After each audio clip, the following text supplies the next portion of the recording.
सुजी, क्या ये मुमकिन है कि कोई एक इंसान सिर्फ एक दांव से एक ही दिन में अ, $1 अरब कमा ले हम्म। और ऐसा करके वो दुनिया के सबसे ताकतवर केंद्रीय बैंकों में से एक को मतलब घुटनों पर ला दे? ये सुनने में तो किसी फिल्म जैसा लगता है ना? बिल्कुल।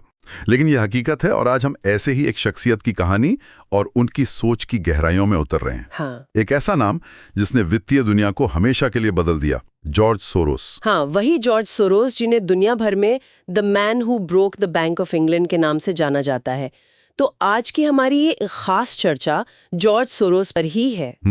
उनकी वो असाधारण जिंदगी, बचपन के वो मुश्किल दौर जिन्होंने उन्हें घड़ा, उनकी बिल्कुल अलग निवेश सोच और वो ऐतिहासिक घटना जिसने उन्हें वित्तीय जगत का एक बेहद प्रभावशाली और हाँ थोड़ा विवादास्पद चेहरा भी बना दिया। हाँ बिल्कुल।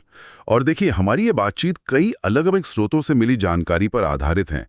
इनमें सोरोस के शुरुआती जीवन के संघर्षों का ब्यौरा है, उनके निवेश करियर की बुलंदियों का जिक्र है, हाँ? उनके सबसे मशहूर ट्रेड का विश्लेषण है और सबसे जरूरी, उनके निवेश के पीछे का जो दर्शन था, जो सिद्धांत थे, उनकी एक झलक मिलती है। और इस चर्चा का मकसद सिर्फ कहानी सुनाना नहीं है ना?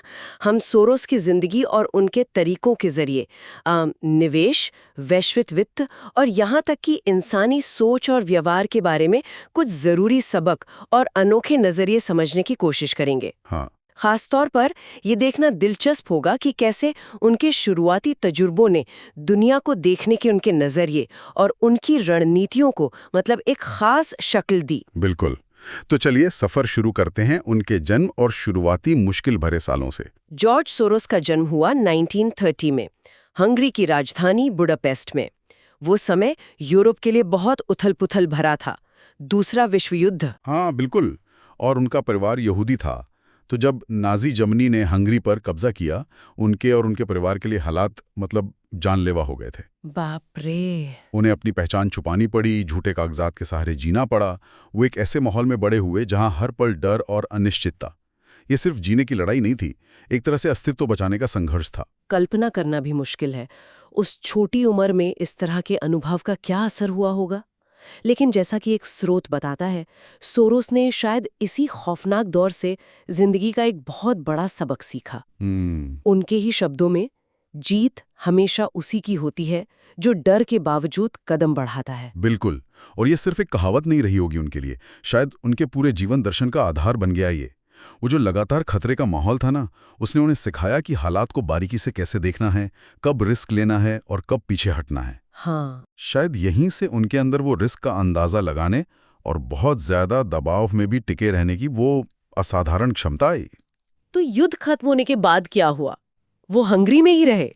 नहीं, युद्ध के बाद हालात बदलते देख 1947 में वो बेहतर भविष्य की तलाश में इंग्लैंड चले गए। अच्छा। वहां उन्होंने प्रतिष्ठित लंदन स्कूल ऑफ इकोनॉमिक्स यानी LSE में दाखिला लिया और ये उनकी जिंदगी का एक और अहम मोड़ था। LSE। हाँ, और वहीं उनकी मुलाकात हुई उस शख्स से जिनका उनकी सोच पर बहुत गहरा असर पड़ा, दार्शनिक कार्ल पॉपर।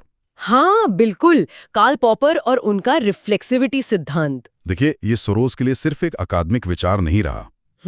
उन्होंने इसे अपनी जिंदगी और खासकर अपने निवेश के नजरिए का एक केंद्रीय हिस्सा बना लिया। कह सकते हैं कि ये उनकी सफलता की चाबियों में से एक है। अच्छा, ये रिफ्लेक्सिविटी सिद्धांत सुनने में थोड़ा मुश्किल सा लग रहा है। क्या इसे थोड़ा आसान शब्दों में समझा सकते हैं? ये बाजार और निवेश से कैसे जुड़ता है, मतलब कैसे? जरूर।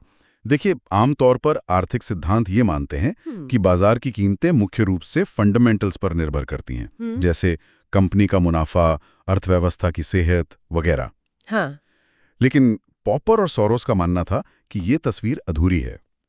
रिफ्लेक्सिविटी कहती है कि बाजार में जो लोग हिस्सा ले रहे हैं, उनकी सोच, उनकी उम्मीदें, उनके डर और उनके बायसेस, वो सिर्फ बाजार की कीमतों से प्रभावित नहीं होते। अच्छा। बल्कि वो खुद कीमतों को प्रभावित भी करते हैं। अच्छा, तो मतलब हमारी सोच हकीकत को बदलती है और फिर वो बदली हुई हकीकत हमारी सोच को और पक्का कर देती है, ऐसा कुछ? बिल्कुल सही। ये एक दो तरफा रास्ता है, एक तरह का फीडबैक लूप। सोचिए, अगर बहुत से निवेशक मानने लगे कि कोई शेयर बढ़ने वाला है, तो वो उसे खरीदना शुरू कर देंगे। उनके खरीदने से उसकी कीमत सच में बढ़ने लगेगी। अब बढ़ी हुई कीमत देखकर उनका शुरुआती विश्वास और मजबूत होगा और शायद दूसरे निवेशक भी आ जाएं। ये एक पॉजिटिव फीडबैक लूप बन गया। हाँ, समझ रही हूँ। और नेगेटिव लूप भी उतना ही ताकतवर हो सकता है। डर से बिकवाली बढ़ती हैं, कीमतें गिरती हैं और गिरा हुआ दाम डर को और बढ़ाता है। तो इसका मतलब ये हुआ कि एक निवेशक के लिए सिर्फ कंपनी के आंकड़े या आर्थिक रिपोर्ट देखना ही काफी नहीं है, बल्कि बाजार में क्या चल रहा है, लोगों का मूड कैसा है, डर है या उत्साह, मतलब बाजार की साइकोलॉजी को समझना भी उतना ही जरूरी हो सकता है। ये देखना कि कहीं लोगों की सोच और असलियत के बीच कोई बड़ा फासला तो नहीं बन रहा। आपने बिल्कुल सही पकड़ा। यही रिफ्लेक्सिविटी का निचोड़ है। बाजार हमेशा तर्कसंगत यानी रैशनल या कुशल यानी एफिशिएंट नहीं होते। इंसानी भावनाएं और वो जो भीड़ चाल होती है ना, हर्ड मेंटालिटी, हाँ, वो कीमतों को बुनियादी हकीकत से बहुत दूर ले जा सकती हैं। और सोरोस ने इसी विचार को अपना हथियार बनाया। तो एलएसी और पॉपर से मिले इस ज्ञान के बाद क्या वो सीधे निवेश की दुनिया के शिखर पर पहुंच गए एकदम से? नहीं नहीं, ऐसा नहीं था। शुरुआत तो काफी साधारण रही। उन्होंने पहले वित्तीय जगत में छोटी मोटी नौकरियां की, यहां तक कि क्लर्क के तौर पर भी काम किया। अच्छा। अनुभव बटोरा, बाजार की बारीकियां सीखी। धीरे धीरे वो आर्बिट्राज और फिर फंड मैनेजमेंट की तरफ बढ़े। और फिर आया वो मुकाम जिसने इतिहास रच दिया, क्वांटम फंड। हाँ, सही। 1970 में उन्होंने एक और बहुत काबिल निवेशक जिम रॉजर्स के साथ मिलकर क्वांटम फंड की स्थापना की। ये एक हेज फंड था। हेज फंड, हाँ। मतलब ये ऊंचे रिटर्न के लिए थोड़ी जटिल और कह सकते हैं जोखिम भरी स्ट्रैटेजीज अपना सकता था। और क्वांटम फंड ने उम्मीदों से कई ज्यादा कर दिखाया। कितना ज्यादा? क्या आंकड़े हमारे पास, मतलब अंदाजिन? देखिए, स्रोतों के मुताबिक अगले लगभग 2 दशकों तक क्वांटम फंड ने औसतन 30% से भी ज्यादा का सालाना रिटर्न दिया। 30% सालाना? हाँ। निवेश की दुनिया में इतने लंबे समय तक ऐसा प्रदर्शन लगभग अविश्वसनीय माना जाता है। इसने सोरोस को वित्तीय जगत के सबसे बड़े खिलाड़ियों में से एक बना दिया। 30% सालाना औसत रिटर्न, ये तो वाकई हैरतअंगेज है।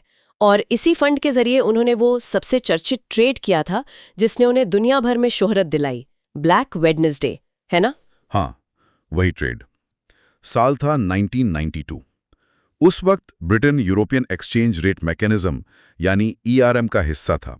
ERM? हाँ। अच्छा, अगर मैं सही समझ रही हूँ तो इसका मतलब था कि ब्रिटिश सरकार को अपनी मुद्रा पाउंड स्टर्लिंग का मूल्य दूसरी प्रमुख यूरोपीय मुद्राओं, खासकर जर्मन मार्क के मुकाबले एक तय दायरे में रखना था। बिल्कुल, सरकार इसके लिए कमिटेड थी।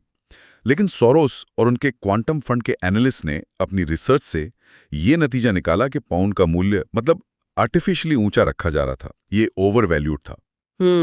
उन्हें लगा कि ब्रिटेन की अर्थव्यवस्था की जो हालत थी वो इस ऊंचे मूल्य को ज्यादा दिन तक संभाल नहीं पाएगी।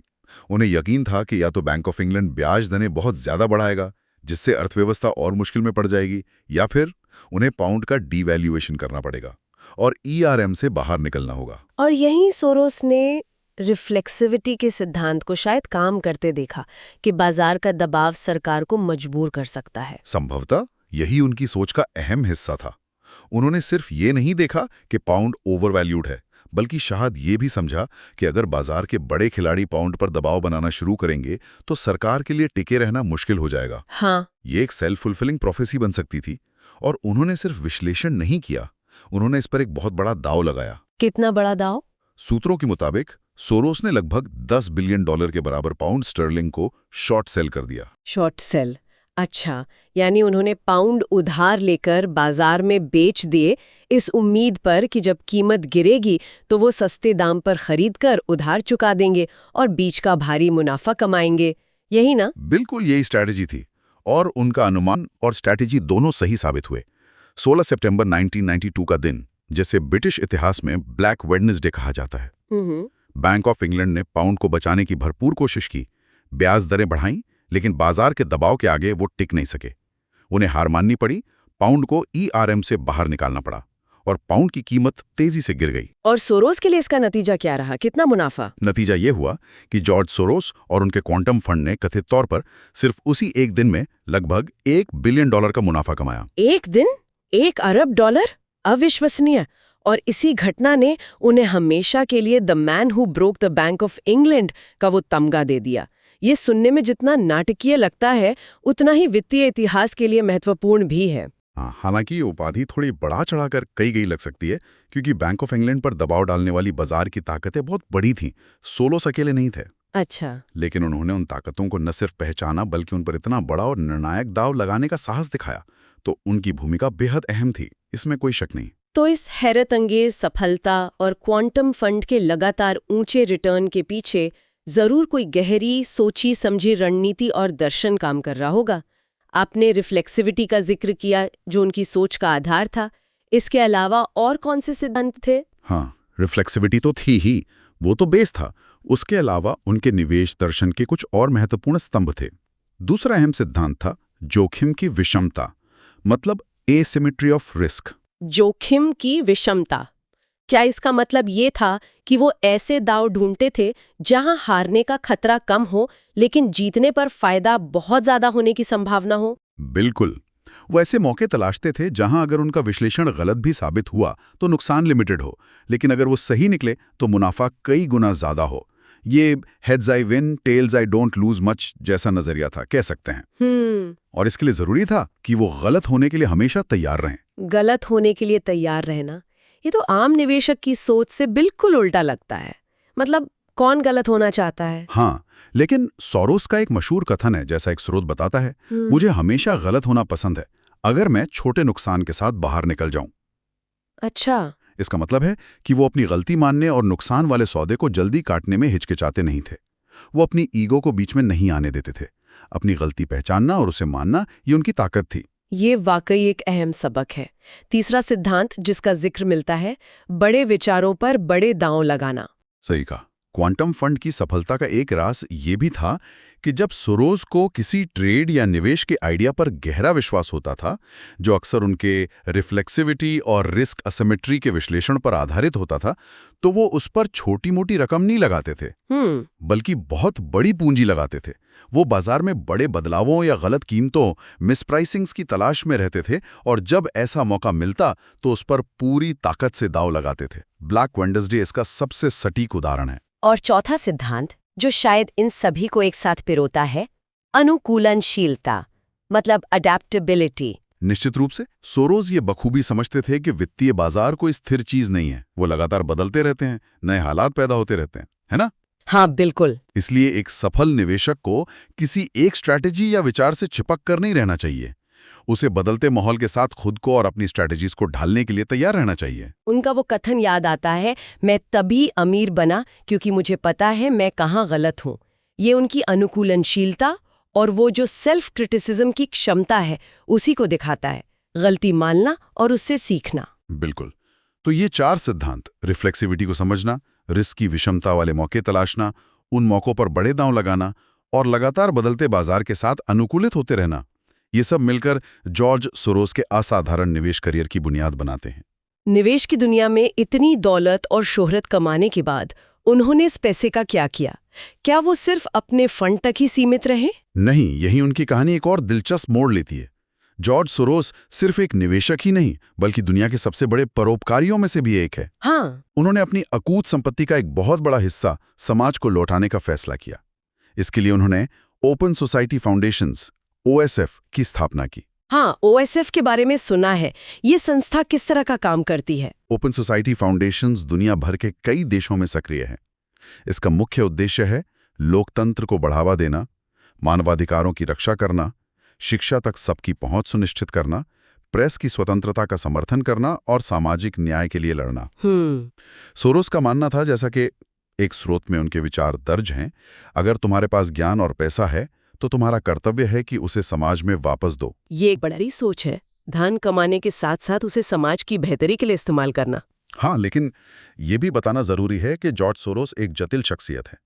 मतलब उनके परोपकारी कामों के लिए उनकी जितनी प्रशंसा होती है, उतनी ही उनके कुछ व्यापारिक तरीकों और खासकर उनकी राजनीतिक सक्रियता और कुछ देशों की नीतियों पर उनके प्रभाव को लेकर उनकी कड़ी आलोचना भी होती रही है।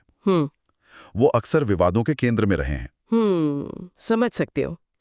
तो सब कुछ समेटते हुए जॉर्ज सोरोस की कहानी सिर्फ पैसों, मुनाफे या बाजार के उतार चढ़ाव की कहानी नहीं है। बिल्कुल नहीं। ये कहानी है कि कैसे बचपन के भयानक अनुभव आपको जिंदगी के सबसे बड़े सबक सिखा सकते हैं। ये कहानी है एक अनूठे दार्शनिक नजरिए यानी रिफ्लेक्सिविटी को वास्तविक दुनिया में लागू करने की। हाँ। ये कहानी है रिस्क लेने के साहस की, अपनी गलतियों से सीखने की विनम्रता की और बड़े पैमाने पर सोचने की क्षमता की। और ये हमें याद दिलाती है कि वित्तीय बाजार सिर्फ ठंडे आंकड़ों और तर्क का खेल नहीं है। उनमें इंसानी भावनाएं, डर, लालच और वो जो सामूहिक सोच है, उसका बहुत बड़ा हाथ होता है। बिल्कुल। शायद असली जीत सिर्फ नंबरों को समझने में नहीं, बल्कि इंसानी मनोविज्ञान की इन गहराइयों को समझने में छिपी है। और यहीं से एक दिलचस्प सवाल उठता है, जिस पर शायद हमारे श्रोता विचार करना चाहें। सोरोस की ज्यादातर सफलता बाजार की तथाकथित अकुशलताओं, इनएफिशिएंसीज और लोगों की सोच के पैटर्न को समझने और उसका फायदा उठाने